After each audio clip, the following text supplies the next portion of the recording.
Hello and welcome back to the second part of our 7th video. In the first part, we began to discuss the circumstances of Uthman's final years as a ruler. More specifically, we looked at the reasons behind the dissatisfaction with him.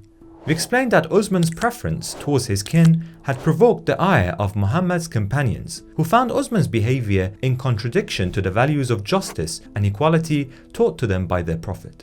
This marginalization of the companions of the Prophet later cost Uthman dearly, as the dissatisfaction turned into open rebellion. But who were the agitators of this rebellion?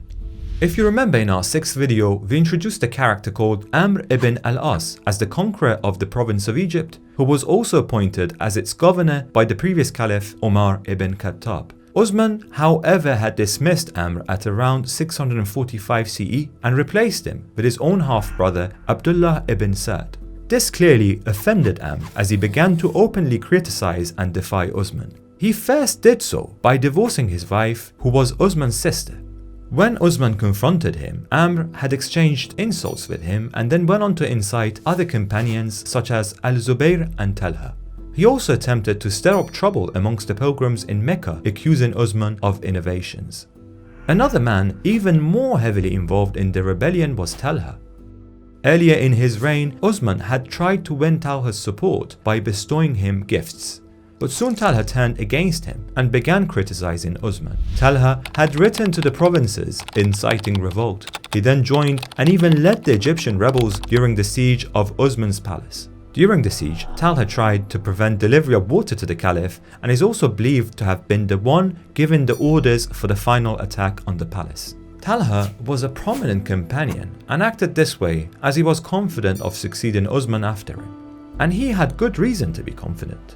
In addition to his popularity amongst the Egyptians, he also had the backing of Aisha, daughter of the first Caliph Abu Bakr and one of the widows of the Prophet Muhammad. Aisha herself was not on good terms with Uthman and had opposed him on various issues during his reign. The rebels of Egypt and Iraq also claimed that Aisha had written to them in support, but Aisha later denied this. Whether this is true or not, she did not do anything to prevent the murder of Uthman, and during the final stages of the siege left Medina for Mecca whilst Uthman was pleading for her to return and calm the situation. Whilst others sought to fan the fire of the rebellion and dismantle Uthman for their own benefit, Ali held a different stance. For the last few years, Ali had again and again warned Uthman of the danger of his actions. 2 years ago, Ali had come to Uthman as the spokesperson for a discontent group of companions, but Uthman did not heed him. Yet, a year later, when the Egyptian rebels came, Uthman asked Ali to meet them at the head of a delegation and negotiate with them on his behalf. Ali accepted and successfully came to terms with the Egyptians, managing to convince them to return home.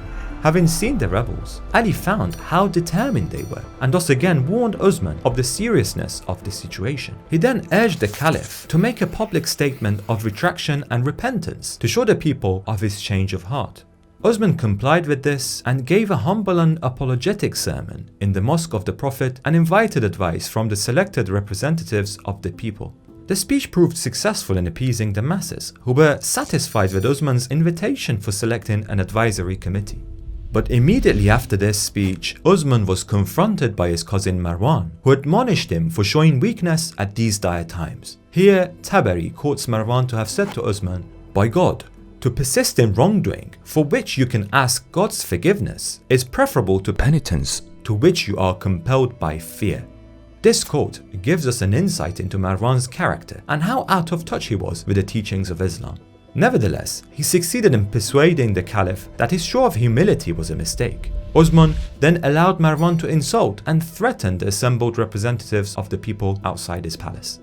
Around the same time, a letter was written to the Egyptian governor ordering the punishment of the rebels. However, this letter was intercepted by the rebels on the way back, and once they discovered its contents, they immediately returned to Medina. Once in Medina, they pebbled Uthman with stones until he passed out. The Caliph denied any knowledge of this letter, and it is most likely that Marwan was the person responsible for it. Regardless, the Egyptians still blamed Uthman, if not for the letter itself, but for giving his cousin such free hand. Ultimately, these actions led to the siege, undoing all of Ali's work from a year ago. The Egyptians' main demand so far was for Uthman to abdicate. The siege was therefore their way of enforcing this. On the 16th of June 656 CE, the rebels demanded to speak to Uthman. When Uthman appeared on his balcony, one of the aged companions of the Prophet Muhammad called Niyar ibn Iyad began to lecture him and demanded his abdication. At this point, an Arab freedman of Marwan dropped a rock on Niyar, resulting in his instant death. This enraged the rebels, who demanded for the surrender of the ones responsible. The Caliph once again protected his cousin, and the murderer was not handed to the rebels. Marwan's actions had finally brought destruction on his cousin, as the next day, on the 17th of June 656 CE, the rebels began their attack and made their way into the palace by climbing the roofs. At the end of the battle, Uthman lay slain. The Muslims soon started to look for a new caliph. Here, the candidates for the succession were really limited to two, Talha and Ali. As we said, Talha had a leading role amongst the Egyptian rebels and naturally had their backing. However, this proved not to be enough, as people quickly started to give allegiance to Ali, forcing him to accept to rule over them. Yet Talha would not let go of his aspirations so easily. Here, he left Medina for Mecca, where he joined Aisha and started to gather his supporters.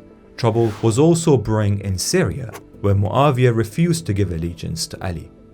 With Talha in Mecca and Muawiyah firmly in control of Syria, Ali's position was already precarious. And once again, war was looming. Stay with us to find out what happens next. For updates and extra content, join us on Patreon. Alternatively, follow us on Twitter for discussions and channel news.